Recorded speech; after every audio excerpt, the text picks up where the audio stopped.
Estás a punto de escuchar una conversación con Victorio Scafati, Head of Tech de Prometeo, donde hablaremos sobre cómo la experiencia de usuario siempre manda. Sin medir y optimizar el UX de punta a punta en un producto, la conversión se desploma aunque la integración sea perfecta. Nos pasó en los inicios que por más que teníamos las conexiones perfectas, el tema de usabilidad era horrible. Y la conversión, sobre todo en pagos, era muy baja. Y fue un constante rehacer y estar monitoreando logs y estar viendo cómo interactúa el usuario. Que la inteligencia artificial potencia a un muy buen desarrollador, pero jamás reemplaza a su criterio. Este debe definir el objetivo antes de pedirle código al modelo. Mientras más claro tenés lo que querés hacer, mejor aplicada va la IA. Si estás codeando y no tenés idea de lo que estás haciendo, la IA lo único que hace es entorpecer tu trabajo. También hablamos sobre cómo encontrar talento de ingeniería en Internet, particularmente en GitHub y en proyectos de open source, antes que en los filtros tradicionales revisando CVs. En vez de empezar por recursos humanos, directamente yo me volqué a buscar talento en GitHub, los contactaba por LinkedIn. Después de ahí lanzábamos un challenge. Es como que estamos buscando a los geeks donde están los geeks directamente. Y que la verdadera resiliencia está en cómo respondes ante lo inesperado. Incluso con un mecanismo de pruebas sólidas, siempre habrá errores que solo se descubrirán en producción. Nos quedamos real time, era probando a las 9 de la noche. Nos dimos cuenta a la hora de estar viendo transacciones que uno de los microservicios tenía la hora en UTC en vez de la hora de México. Con eso nos volvimos locos hasta que lo solucionamos. El cliente salió todo bien, nunca se enteró. Esperamos que disfruten este capítulo. ¡Bienvenidos! Cuando el río suena. Hola Victorio, muchas gracias por venir a este espacio. Nos encantaría comenzar por preguntarte y por poner a todos en la misma página. Para quienes no conocen lo que hacen allí en Prometeo, ¿cómo describirías brevemente qué es lo que hacen y el problema que resuelven en el mercado fintech en Latinoamérica? Genial, Artemio. Bueno, primero que nada, muchas gracias por invitarme al podcast. Es un gran honor participar, empezar a discutir ideas y nada, presentar a Prometeo un poco a toda la comunidad tech. Principalmente, marketingeramente, mejor dicho, hablando, decimos que brindamos una única API para conectarse a los bancos de Latinoamérica y Estados Unidos. Y que nuestra misión es empoderar a las empresas con un único punto de acceso automatizado a una amplia red de APIs de más de 1.500 conexiones a más de 1.200 instituciones financieras. Pero la realidad, y a mí me gusta decir, que brindamos APIs que facilitan el acceso a la información bancaria y mejoran la operatividad bancaria también. Dentro de nuestra suite de productos, principalmente tenemos dos verticales. Una vertical de datos, donde nuestro producto estrella es Account Validation, bueno, y después un montón más que iremos recorriendo a lo largo de la charla. Y la vertical de pagos, donde principalmente tenemos Account to Account, y ahora, este año, lanzamos Borderless, donde básicamente la diferencia es, en uno éramos iniciador de pagos y acá brindamos una suite completa, pay-ins, payouts y apertura de cuentas, etc. Eso muy resumidamente, y ahora estamos incursionando el tema agéntico, donde lanzamos hace poco Agentic Banking Infrastructure, donde todas esas APIs las brindamos a través de agentes con tecnologías como MCP, bla, bla, bla. Muy resumidamente. No, me encanta, Victorio. Justo me encantaría hacer doble clic en la primer capa, que es la de la API y la de el poder acceder a todas estas instituciones financieras y a su información. ¿Cuáles son algunos use cases que han visto en sus clientes? ¿Qué están construyendo con esta red y con esta nueva posibilidad, que es poderse conectar a tantas instituciones financieras a través de una sola API? Bueno, principalmente tenemos clientes, ya sea acceso a información consolidada, es decir, un único dashboard que te consolide varios movimientos bancarios de múltiples bancos. Después, casos de uso como scoring, em, nivel crediticio de las personas, de empresas. em, bueno, validación de datos. Es muy común que no todos los países estén integrados bancariamente igual, ¿no? En Argentina, por ejemplo, antes de transferir, nosotros ponemos el alias y ya nos aparece quién es el destinatario. Artemio es dueño de esta cuenta. Bueno, en México eso no pasa, en Brasil eso pasa a medias, y así de alguna forma encontrar una única ventana que brinde una solución a todos esos ecosistemas cambiantes, ¿no? Fenomenal, fenomenal. Y ahí, mira, por tocarlo antes, que igual lo vamos a tocar más adelante. Ya mencionaste bueno, esta dimensión agéntica, habilitar MCPs para poder utilizar justo estas APIs. Creo que es la primera vez que escuchamos de utilizar tecnologías agénticas alrededor de pues una API que logra, vamos, aperturar cuentas en otros países, realizar transferencias, recibir pagos, ¿no? Es un mundo particularmente delicado porque estamos trabajando con dinero. Cuéntanos un poco de la experiencia de integrar estas tecnologías y, pues vamos, de qué están evaluando ahí, ¿no? ¿Qué sí, qué no? ¿Dónde ponemos los límites? Bueno, es un tema muy apasionante. Arrancó todo este año con un área dentro de tecnología que hablamos de R&D. Y nada, se nos prendieron los ojos apenas nos enteramos de Anthropic lanzando el MCP. Fue como, creo que hay una ventana de negocio acá, tratemos de explorarla. El principal challenge que vemos con empresas integrándose a APIs es que no tienen un equipo tecnológico para gastar en desarrollo. Entonces, brindándole un MCP o un agente que básicamente le resuelva esa conexión, el time to market es rapidísimo. Vos en vez Claro. de decirle, bueno, tenés que esta API, tenés que conectarte con estas credenciales, hacer este desarrollo, que para nosotros técnicamente es fácil, porque lo tomamos como es un script, a veces son 10 líneas de Python. Las empresas no lo quieren hacer. Entonces, primero sacar esa barrera es, está buenísimo porque se nos están abriendo un montón de vetas de negocio, ya sea integrar canales conocidos como mail, WhatsApp, Telegram, a estas soluciones que brindamos. Hmm. Ahora, integrarla de forma segura y que funcione, ahí está el verdadero challenge. Así que estamos en proceso todavía de construcción. eh, pero de vuelta, como que siento que MCP abrió una gama de soluciones muy amplia. Y además llega en un momento donde integrar un MCP, o sea, es una tecnología muy poderosa, pero al mismo tiempo muy sencilla de ponérsela a cualquier interfaz, ¿no? Justo, Victorio, vaya, nosotros llevamos en este capítulo, yo creo que ya vamos para los 100 capítulos que no hemos podido no mencionar AI en algún momento de la conversación. Pero mira que no habíamos platicado con alguien que ya estuviera integrando MCPs en su negocio. Para la gente que está escuchando que no tiene ni idea de qué es un MCP, por supuesto les recomendamos el artículo de release que hizo Anthropic, donde presentan la tecnología al ecosistema. Pero Victorio, si nos pudieras dar un 101 o una analogía sencilla para los que no saben de lo que estamos hablando, sería genial. La tecnología más idea, hay una imagen que es buenísima que lo resume súper fácil, que es una computadora con el hub, este hub, y un montón de conectores. FCP básicamente es este hub. Lo que te permite es acceder de forma fácil a través de una única interfaz a ya sea un pendrive que tengas en tu local o un servicio externo en la nube, básicamente. Súper.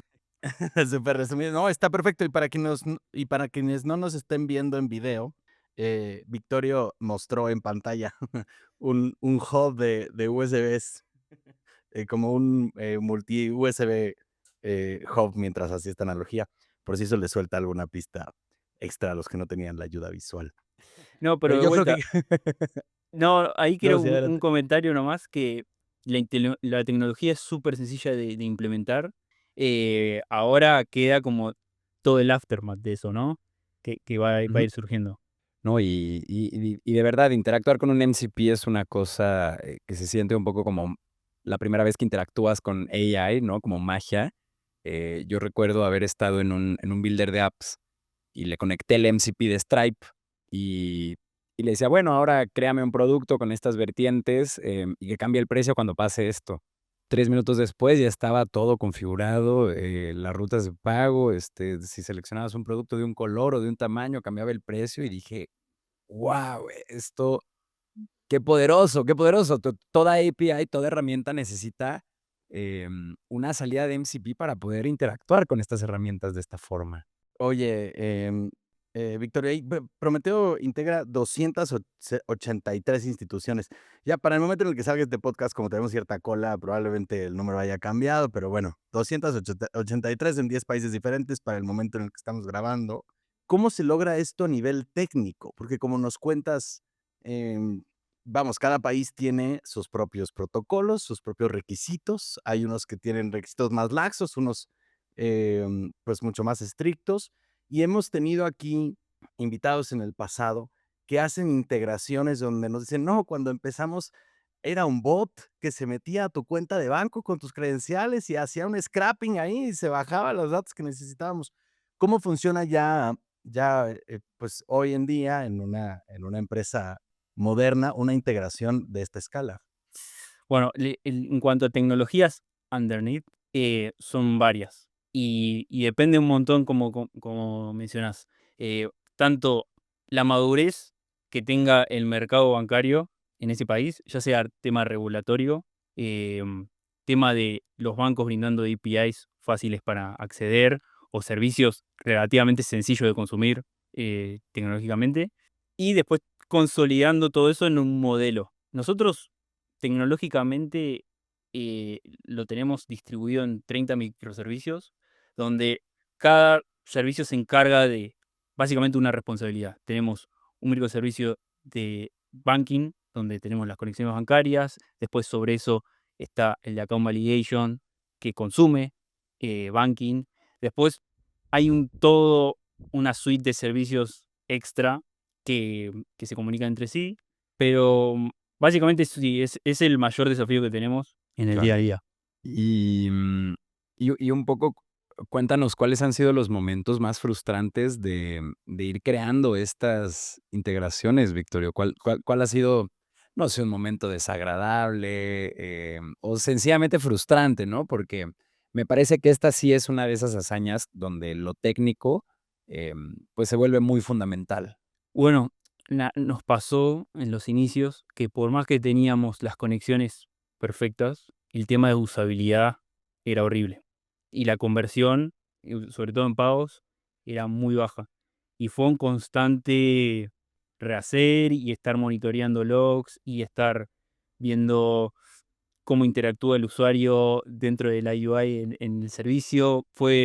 Teníamos un equipo de soporte dedicado, equipo de devs atacando. Es como, hubo diferentes etapas, pero creo que el tema usabilidad fue un verdadero challenge, sobre todo en el principio. Em, y después, no sé, se me ocurren un montón más, después vamos a ir iterando. No, pero ese está fenomenal, porque justo ya tenían un robot muy robusto, un ecosistema, listo para escalar, pero faltaba una parte muy fundamental, que es que se sienta bien la herramienta que estás utilizando, ¿no? Que luego muchas veces, hemos visto nosotros que ese es un talento bien específico, porque en el mercado laboral, claro que puedes encontrar muchos, diseñadores de experiencia de usuario, o desarrolladores frontend que luego tienden a tener una sensibilidad más afilada para este tipo de temas, pero construir una herramienta que realmente se siente intuitiva, que sea como a la Uber, que casi ya ni lees lo que hay ahí, ¿no? O sea, como por inercia, sabes dónde picarle, a qué picarle y cuál es el dato que te importa, que es el precio y en cuánto tiempo llega, es un verdadero reto, y nos dejas ver cómo realmente la forma de llegar a eso es viendo grabaciones de sesiones, midiendo cuánto tiempo se está tomando alguien en ejecutar una acción, que es el goal de un flujo, ¿no? Y esa es la única forma, porque de otra manera estás perdidísimo y lo único que tienes son ideas vagas de, pues, cómo podría mejorar, ¿no? Pero tienes que respaldarlo en datos. 100%. Genial, genial. Venga, pues vamos a pasar a la siguiente pregunta, que es respecto a cómo entraste a Prometeo, Victorio. Cuéntanos qué es lo que te atrajo de la compañía, qué viste en la visión o el producto que te hizo pensar, cámara, le entro, quiero formar parte de esto. Fue muy loco porque primero que los encontré de una forma totalmente no ortodoxa. Eh, Fue por un canal de Telegram donde yo estaba buscando trabajo en 2021 de desarrollador, pero me interesaba un poco el tema de la seguridad, ¿no? Mm, Entonces, entré por ese lado. Al principio hacíamos puro scrapping, entonces como que me apasionaba todo eso. En 2021 entré como desarrollador Python. Lo principal que me atrajo en esos inicios, yo fui el segundo desarrollador para que tenga una idea, y, y en ese entonces, hoy en día somos un equipo de 20 devs, yo manejo el área técnica, y explotó. En ese entonces, yo desarrollaba junto con el CTO y otro dev. Ese era todo el equipo. Entonces vi algo como de acá puedo, a diferencia de otros laburos, otras experiencias pasadas donde no me sentía parte, acá dije, bueno, acá puedo construir algo a futuro. Y fue eso lo que me motivó y me hizo seguir. Y hoy en día pasaron 4 años y lo siento como que entré ayer, la realidad. así se siente cuando una de 2, o te estás divirtiendo, o cuando lo que estás construyendo, tiene un propósito y se está avanzando en esa dirección. Oye, Victorio, y aprovechando que y ahorita te doy la palabra, Ro, pero aprovechando que fuiste de los primeros devs de la compañía y donde seguro escribiste muchísimo código, ¿cómo ha cambiado tu experiencia, hoy por hoy desarrollando con ella y con todo este tema de Cursor, Cloud Code, MCPs, etcétera? Hoy en día, lo repito 1000 veces, o no sé si el mercado ya cerró o la vara de ser dev está muy baja. O sea, cualquiera o con un poco de IA puede desarrollar. Lo veo como una ventaja, pero a la vez se está generando mucha competencia, ¿no? Yo creo que mientras más claro tenés lo que querés hacer, mejor aplicada va la IA. Ahora, si estás codeando y no tenés idea de lo que estás haciendo, la IA lo único que hace es entorpecer tu trabajo porque en sí te mete ideas y cosas que ni siquiera son tuyas, y al toque se ve. Hoy que me toca mucho estar del lado de revisando challenge técnicos con los chicos nuevos, demás, ves código y ya digo, esto lo hizo ChatGPT, al toque te das cuenta.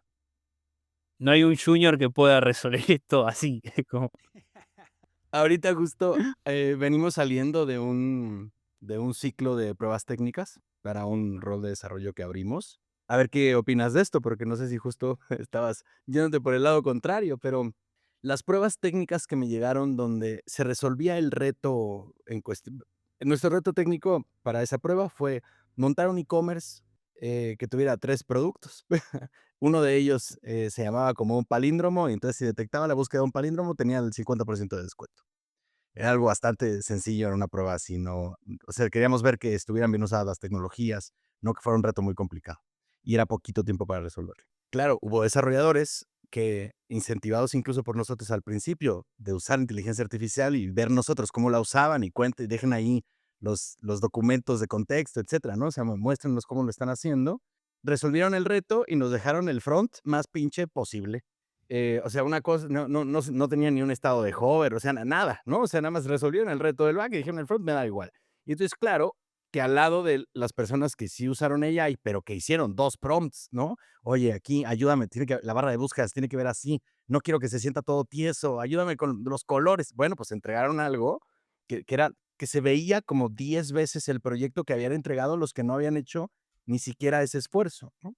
Entonces, para nosotros sí movió mucho la vara, ¿no? O sea, ahora yo sí espero que un desarrollador, aunque no tenga la sensibilidad, pues no te entregue algo que esté así todo ¿no? O sea, todo cayéndose a pedazos, o que se ve que le pegaron con cinta, ¿no? Sino que es tan fácil hacer las cosas mejor que yo creo que el nivel de exigencia de nosotros a nuevos reclutamientos en el futuro, pues se va a poner ahí o más arriba que ese lugar. ¿Qué opinas de esto? ¿Te has sentido más bien no te estás fijando tú en eso y te estás fijando en que cierto movimiento, ¿no? Del código funcional importante sea como tú lo esperabas? Cuéntame tu experiencia ahí. yo lo siento sinceramente como eleva en algunas cosas. Sí, y, el tema frontend, súper. A nosotros nos facilitó la vida, que somos puro backends la mayoría y todos toscos, eh, haciendo buenos dashboards y demás. Creo que es un golazo, pero siento como que a veces la AI te arquitectura por default las cosas de una forma. entonces todo termina sensándose igual. O sea, hace poco tuvimos un challenge para una entrevista de frontend y nos pasó de 5 postulantes que mandaron código asistido por AI, se veía muy similar en sí. Es como que entonces, tengo mis sentimientos encontrados. Todavía no llego a una conclusión. Creo que es una súper herramienta, facilita mucho, te quita mucho dolor de cabeza, pero a la vez no creo que venga a solucionar todo, ¿no? Para nada. No, no, no, no, no, para nada. De hecho, yo creo que estamos en la orilla de lo que el autor David Deutsch llama un brinco en la infinidad. Él lo que él propone un poco es que, las sociedades dinámicas, siempre ante los problemas que enfrentan, proponen nuevas soluciones con avances tecnológicos, ¿no? Entonces, llegan cosas como la computadora personal, el Internet, usar un tenedor para picar las cosas para comer, ¿no? O sea, como todas esas cosas van ayudándonos a progresar de manera compuesta. Pero algo muy interesante que él menciona es que muchas veces los inventos que hacemos o los progresos humanos, en el momento en el que se presentan a la sociedad, muchas veces no conocemos el alcance que pueden tener, estos inventos, ¿no? Entonces, uno puede ir a cuando apenas se estaba haciendo una concepción de lo que sería el Internet, y era en gran medida una solución, por un lado, para aerolíneas que tenían un desmadre en materia de, cómo interconectarse entre todo el mundo y poder hacer vuelos, con escalas de manera ordenada. Y por otro lado, también teníamos a la milicia, pues buscando que sus bases de datos, su información no estuviera centralizada. Hoy por hoy, lo que es Internet, pues no es únicamente esos 2 casos de uso, ¿no? O sea, es una cosa enorme que tuvo un alcance, gigante en nuestra sociedad. Y yo creo que AI, lejos justo de resolvernos todo, va a ponernos en una nueva posición en todo. ¿No? O sea, como se vienen un montón nuevos de casos de uso que que incluso, hoy por hoy dicen, ¿no? Como son los desarrolladores quienes más se han visto beneficiados, a la llegada de esta tecnología hoy, pero en el futuro, mm, no sabemos a todos los lugares a los que nos puede llevar, pero sin duda va a presentar un montón nuevos de problemas, que serán mejores problemas que los que teníamos antes, ¿no? Ahora ya no tenemos que preocuparnos, pues, porque alguien que no sepa hacer frontend, pues, puede entregar algo que sea mínimamente decente, ¿no? Nos podemos concentrar en problemas más interesantes que los anteriores. No, tal cual. Otra ventaja que creo que es contraproducente también es el tema de que hoy un buen desarrollador con IA equivale a 10. Es como cada vez se va multiplicando más eso. El tema fundamentalmente para mí está en cómo encontrar buen talento, ¿no? En eso. Está fuerte. Sí, sí, antes o después de AI, ¿no? De todas formas, siempre ha existido ese problema. Y ahora un poco hay que saber filtrar a los que parecen ser muy buenos porque están utilizando la herramienta, de los que sí son muy buenos de verdad, ¿no? Vamos a ver que todas las pruebas técnicas escritas antes de este nuevo paradigma, pues ya no tienen el mismo sentido, ¿no? Y tenemos que volver ahí a reescribir un montón de esos ejercicios. Justo justo nos da risa, perdón, Rob, pero en este proceso de contratación del que vamos saliendo, nos mandan una de las pruebas donde, creo que como 40, 50% del código eran pruebas unitarias. Dijimos: "Fenomenal, brillante", ¿no? Bueno, las corremos y el 85% de las pruebas no pasaron. Fue como, No, todo generado, sí, tal pero cual, la tal cual. base estuvo. Ahí La estaba la base estuvo, intención. sí. En defensa en defensa de Cedev, acabó muy tarde porque le dimos menos tiempo para hacerla y después nos mandó un PR ahí. Se le acabaron los créditos. Se le acabaron los créditos gratis para mí. Tal cual. Oye, Victoria, nos contabas que tienen a 20 desarrolladores, ahí trabajando ya en tu equipo. ¿Cómo se organizan? ¿Se organizan por país? ¿Se organizan por microservicio? ¿Cómo se dividen el trabajo y se aseguran de que las cargas funcionen bien allá adentro? Sí, en realidad somos 20 en tecnología. Desarrolladores debemos ser menos de 15. Tenemos equipo de QA, DevOps, Full Stack y de Backend. Y básicamente lo dividimos por microservicios, sí. Tenemos un conjunto de chicos que se encargan de un conjunto de aplicaciones y así. La carga está bastante bien repartida.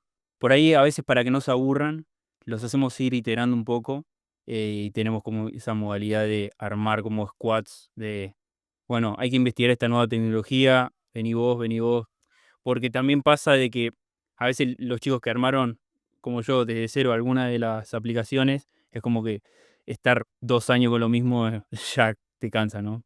Claro. Y Victorio, en otra línea más respecto a las características que has encontrado tú en tu equipo de desarrollo que te gustan, ¿cómo dirías que se ven sus mejores desarrolladores? ¿Qué traits tienen? Ahorita hablabas, ¿no? De que lo más difícil es encontrar buen talento. ¿Qué te encantaría encontrar en los perfiles que se unen a Prometeo? Bueno, prometió, cuando yo tomé el liderazgo el año pasado ya de como tech lead, no, nos pasó de tener malos desarrolladores, o no encontrar el talento que buscábamos a un equipo y fue como, bueno, la verdad que el proceso no está funcionando como nos gusta, reinventémoslo, ¿no? Entonces lo que planteamos internamente fue, ¿por qué no hacemos las cosas al revés? En vez de empezar por recursos humanos y que de recursos humanos pasemos a la parte tecnológica y etcétera, etcétera, como se suele hacer. Directamente yo me volqué a buscar talento en GitHub, los contactaba por LinkedIn y de LinkedIn íbamos a una entrevista técnica, para ver experiencia, motivación, etcétera. Después de ahí lanzábamos un challenge con su respectiva review y por último el fit cultural. Y la verdad que eso a 2 años de estar implementándolo nos dio tremendo éxito porque es como que estamos buscando a los geeks donde están los geeks directamente y por ahí no son la gente que tienen el mejor LinkedIn o las mejores, sí, job description, ¿cómo se dice? El mejor career path, sino tenemos hasta desde un ingeniero nuclear a un ingeniero químico, tenemos distribuido gente que no es técnica, que por ahí tenía como, estaba haciendo desarrollo freelance o tenía algún proyecto, o vimos que aportaba algún proyecto open source, y es como, bueno, acá veo algo. Entonces, como que cambiamos un poco el proceso y la verdad que nos dio resultado. Fundamentalmente eso, buscamos como gente motivada y que lo pueda hacer esto en su tiempo libre, como que aquellos devs que están que toman un laburo porque tranquilamente lo podrían estar haciendo en su free time. Claro, claro, claro, ¿no? Y esto que mencionas es bien importante, algo que nosotros recomendamos para toda la gente que está allá afuera contratando talento técnico, es justo, miren la lista de gente que está aportando a los proyectos open source más emocionantes del mundo. Empiecen genuinamente por ahí, porque realmente esa es gente que, como bien mencionas, está utilizando parte de su tiempo libre por ayudar a construir cosas y luego son cosas que son complejas. A mí me encantaría hacer doble clic, Victorio, ¿cómo es tu proceso para buscar gente, en GitHub? Sí, platícanos un poco de eso, porque creo que es algo bien valioso y que no hacen, la mayoría de los equipos técnicos. Lo que principalmente el buscador nosotros principalmente buscamos talento en LATAM. Entonces, agarré el buscador de GitHub, en el momento que lo necesitaba, cuando estaba buscando más en una tecnología específica, y es machacar, machacar, machacar el buscador de GitHub hasta sacarle jugo, ¿no? Después lo cruzábamos con LinkedIn y a partir de LinkedIn ya buscábamos la entrevista técnica. En el caso de no tener LinkedIn, bueno, buscamos algún otro medio, pero por lo menos cerciorarnos de que era una persona mayor de edad, real, eh, nada, porque también pasa, ¿no? Que hoy en día hasta hay chicos de 15 años desarrollando. Tal cual, ¿no? Y luego son chicos shipeando un montón de cosas y los quieres en la compañía, pero tienen que ir a la preparatoria. Tal cual. Oye, y nada más para cerrar este tema de GitHub, Victorio. Dices, le saco todo el jugo al buscador. ¿Qué pones en la búsqueda? ¿Cómo se ve esa parte del proceso? Yo lo que buscaba es, en vez de buscar lenguajes y tecnología, en vez de buscar lenguaje y poner JavaScript en general, buscábamos algún framework en específico que haya tocado. Entonces empezamos a buscar por repos públicos donde esté tal tecnología que queríamos filtrar. ¿Qué otra cosa? Me acuerdo mucho de filtrar por... Bueno, también es una boludez, pero los banners que tienen... Porque la búsqueda de los perfiles se indexa a partir como el job description, no es como una descripción que le pones al perfil. Mm, Si vos tenés la tecnología ahí, ya aparece dentro de tu perfil. Y ahí empezamos a filtrar. Y después tener básicamente en el perfil el país, eso es importante, y tener redes sociales o algún link de contacto. Pero como es, muchas veces la búsqueda era al revés, era como buscar por repositorios para de ahí ver a ver el bien, desarrollador. entiendo. Genial. Gracias. Qué pedazo de oro le acabas de regalar a la gente que esté escuchando. Es que suena una pavada, pero no, ni al caso. O sea, es así como encuentras a los desarrolladores más craqueados y a la gente que está en la frontera de las cosas. Literal, yo sí a todos le digo lo mismo, siempre mantengan mejor su GitHub personal que su LinkedIn, porque, y más si están buscando trabajo como devs, hoy en día es fundamental. Muy buen consejo ese. Victorio, para movernos a una dimensión un poco más anecdótica, cuéntanos de un momento de estrés muy alto que hayas vivido ahí en tu tiempo en Prometeo. ¿Qué detonó este momento así estresante y cómo saliste de esa situación? Bueno, como startup, a veces el estrés es continuo, queda en uno también poder administrarlo bien y en el equipo. Creo que hubo un lead hace unos años que me enseñó una valiosa lección de valorar el tiempo personal, que eso es clave. Por más que tu trabajo te pida estar más de 8 horas, tratar de alguna forma, ya sea segmentándose bien, no tener correo del trabajo en el celular o alarmas en el celular. Tratar de separar eso por lo menos por dispositivo, porque si no te vuelves loco. Eso es clave. Pero bueno, yendo a casos puntuales de estrés, el año pasado nos tocó un cliente muy grande que venía de varias pruebas fallidas con mucho volumen de datos. Estaba básicamente tratando de validar cuentas en México y nos tiraba de abaches de 10K por día, que era una barbaridad lo que veníamos manejando, que en ese momento eran 40K por mes entero.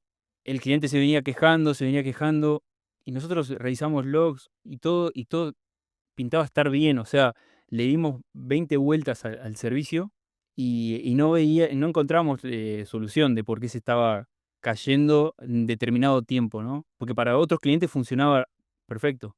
Entonces, nada, partimos primero la lógica, bueno, debe ser tema performance, debe ser tema de batches. No. Bueno, no, nos quedamos. O sea, esperamos, el cliente era de China, nos quedamos real time, era probando a las 9 de la noche de un día de semana, a ver qué es lo que pasa. Claro, nos dimos cuenta a la hora de estar viendo transacciones que uno de los microservicios tenía la hora en UTC en vez de la hora de México. Entonces, de las 11 a las 12, el servicio dejaba de funcionar. Pero nunca nos íbamos a dar cuenta porque el QA probaba a la tarde como máximo a las 9, 10. Y nada, era una diferencia de time zones mínima. Nada, y con eso nos volvimos locos hasta que lo solucionamos. Eh, pero anecdótico. No, me recuerdo que ese lo solucionamos en real time encima, porque estábamos viendo que el cliente se le estaban trabando las transacciones y dijimos, bueno, ya fue. Manipulemos de alguna forma la caché de Redis para que los resultados no se vean afectados y salga todo bien, porque es la tercera vez que el cliente intenta y ya nos está generando conflicto interno. Entonces, el cliente salió todo bien, nunca se enteró de que tuvimos que estar en el medio tocando registros, pero fue anecdótico y quedó como... Claro, sí, queda una cicatriz de guerra. Ahí velaron muy bien ¿cómo se llama? Los skills de Bash para hacer rápido dumps de todas las cachés de Redis y volver a popularlas, cosa de que sea transparente para el usuario, algo que nunca vas a hacer, pero nos tocó, nos tocó. Está cabrón que nosotros como estudio de desarrollo de software, pues tenemos muchos proyectos de muchos tipos distintos, ¿no? En industrias distintas, clientes distintos. Pocas veces es replicable una tecnología en otro proyecto, aunque intentamos modularizar, ¿no? Es complicado. En todos los proyectos que tenemos, hemos tenido un problema con los usos horarios, en todos. O sea, no recuerdo la última vez que no hubo, ay, que se empezaron a caer, ¿qué pasó? Estaba la hora que estaba mal, estaba adecuada para no sé dónde, en lugar de estar. No, encima es algo que das por sentado, decís, es en Django, va por variable de entorno, está seteado ahí en el directorio principal, es una boludez, es como, lo das por sentado a que nunca va a pasar y pasa. Nunca sabe uno cuál va a ser la cosa que va a romper, el Pero si sabe uno sistema. que esa, que esa es muy probable. Claro, claro, claro, no, siempre hay que tacharla de la lista. Pues es una locura porque hay veces que son detalles que uno provoca, ¿no? Por, como este caso, omisión o lo que sea, pero muchas veces es también que hay un sistema construido para ser usado de una forma y los usuarios lo utilizan de todas menos de esa, ¿no? Y también te quiebran la cosa o la rompen, pero pues bueno, es parte de los gajes de lo que hacemos, ¿no? Solucionar Literal. eh, estos sistemas que vamos construyendo. Y Victorio, justo nos cuentas, ¿no? Entras al equipo, eran 2 desarrolladores, contigo siendo uno de ellos. Hoy por hoy son más, que digas, son alrededor de 20. Para la gente que nos esté escuchando, ¿qué le podrías recomendar como un consejo práctico a otros emprendedores que están emprendiendo en fintech? Tal vez algún patrón que hayas visto de éxito, más bien, algo del éxito de Prometeo que pudieran replicar tal vez otros emprendedores o sus equipos. Confíen en sus equipos y tengan una buena visión de lo que quieren construir, fundamentalmente.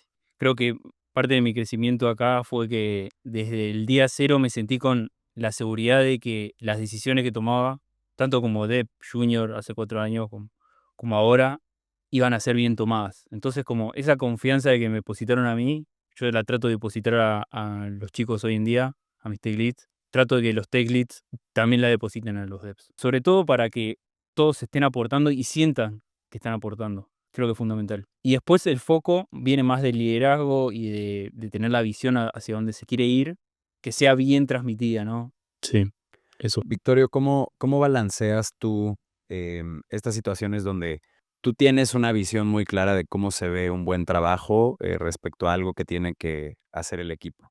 Sin embargo, llega alguien con una solución que tal vez puede que llegue al mismo resultado, pero no es de la misma forma que tú te lo esperabas.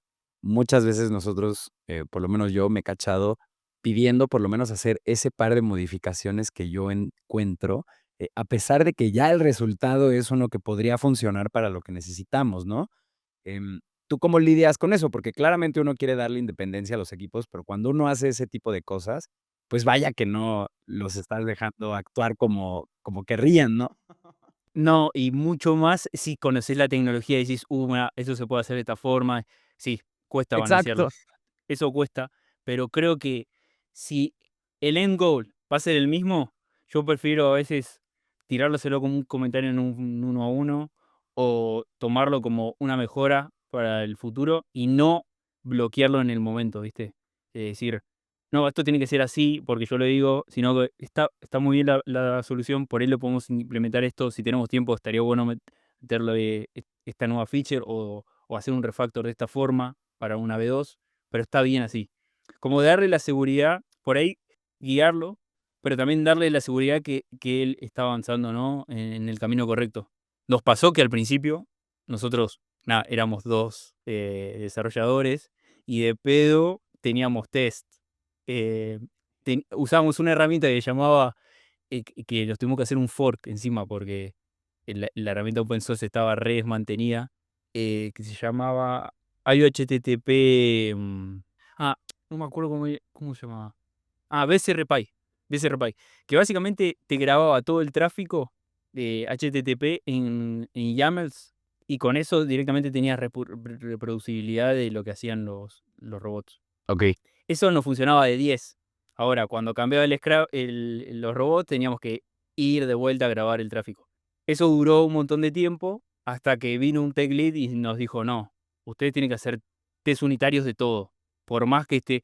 Y eso fue un rechoque porque nosotros teníamos cobertura con los cassettes, con estos YAMLs que reproducían al dedillo el tráfico, pero igual nos incentivó a hacer unit test y creo que fue lo mejor porque a lo largo de todos estos 4 años la herramienta se fue cayendo y era inmantenible.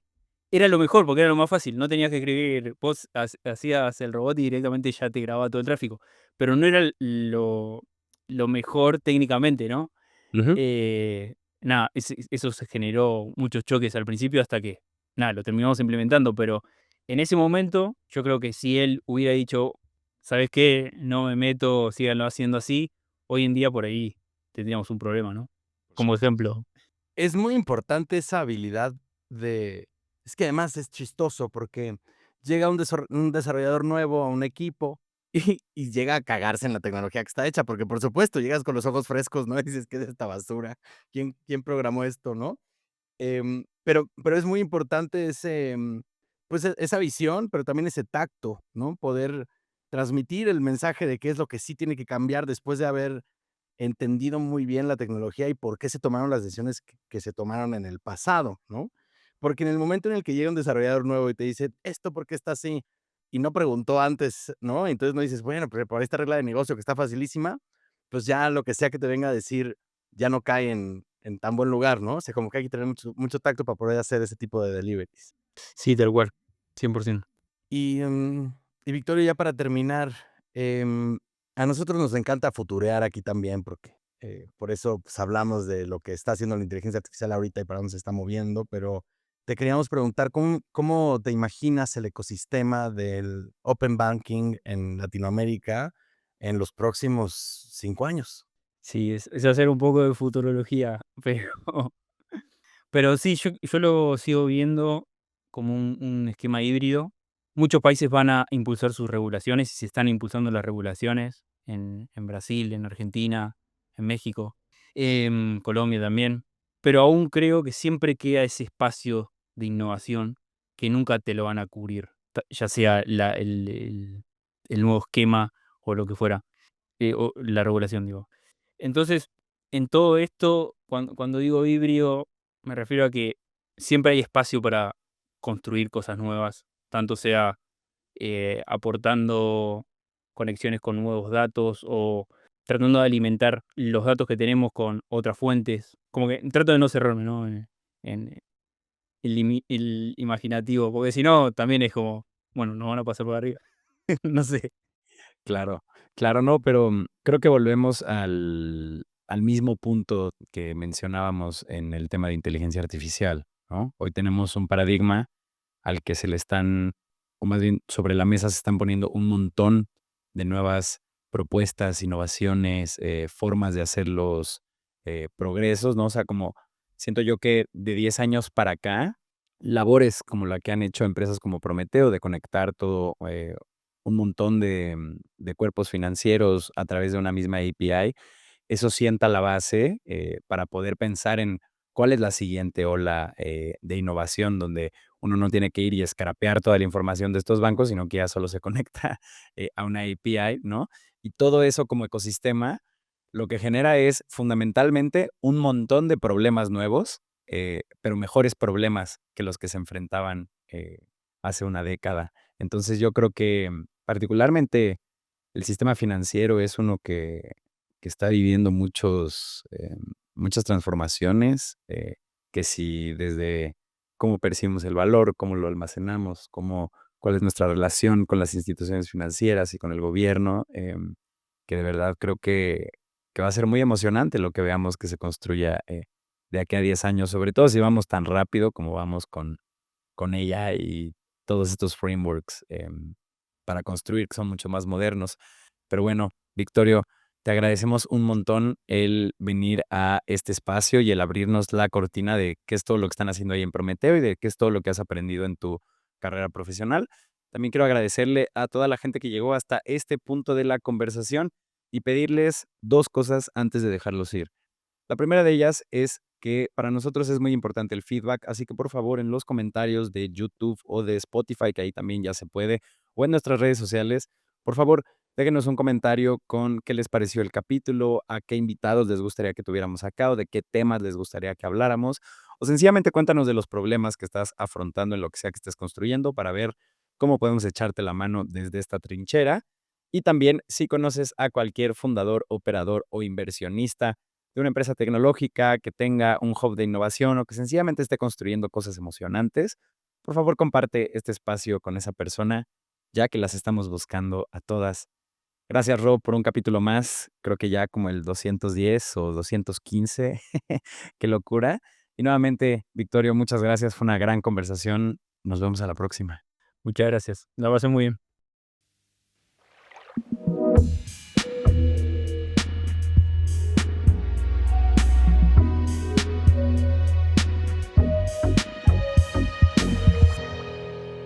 Cuando el río suena.